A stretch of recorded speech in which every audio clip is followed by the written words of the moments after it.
Corona virus जैसे human metapneumovirus HMPV के देश में कुल 12 मामले हो गए हैं। शुक्रवार को राजस्थान के 12 से एक पॉजिटिव केस मिला है। यहाँ 6 महीने की बच्ची एचएमपीवी से संक्रमित हुई बताई गई है।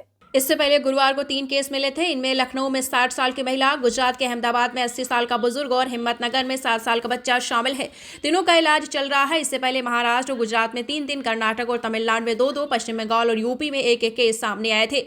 एचएमपीवी केस बढ़ने पर अब राज्यों ने भी सतर्कता बढ़ा दी है। पंजाब में बुजुर्गों और बच्चों को मास्क पहनने की सलाह दी गई है। इधर गुजरात में अस्पतालों में आइसोलेशन वार्ड बनाए जा रहे हैं। हरियाणा में भी स्वास्थ्य विभाग को एचएमपीवी केसेस पर निगरानी रखने के आदेश दिए हैं।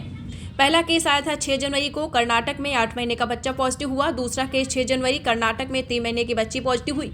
तीसरा केस 6 जनवरी गुजरात से सामने आया था, 2 महीने का बच्चा पॉजिटिव हुआ था। चौथा केस 6 जनवरी बंगाल से सामने आया, 5 महीने का बच्चा इसमें कोरोना पॉजिटिव हुआ। पांचवा 6 जनवरी को तमिलनाडु 69 साल का पुरुष। छठा केस 6 जनवरी चेन्नई से सामने आया, 45 साल का पुरुष। सातवां 7 जनवरी नागपुर 13 साल की बच्ची। आठवां 7 जनवरी नागपुर 7 साल का बच्चा। 9वां 8 जनवरी मुंबई 6 महीने की बच्ची। 10वां केस 9 जनवरी यूपी 60 साल की महिला। 11वां केस 9 जनवरी गुजरात से सामने आया, 8 साल का बच्चा। 12वां केस 9 जनवरी गुजरात 80 साल का पुरुष।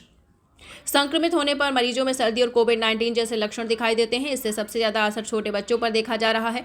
2 साल से कम उम्र के बच्चे सबसे ज्यादा प्रभावित हैं। केंद्र ने राज्यों को इन्फ्लुएंजा लाइक इलनेस और फीवर, एक्यूट रेस्पिरेटरी इश्यूज जैसी सांस की बीमारियों की निगरानी बढ़ाने और एचएमपीवी के बारे में जागरूकता फैलाने की सलाह दी है।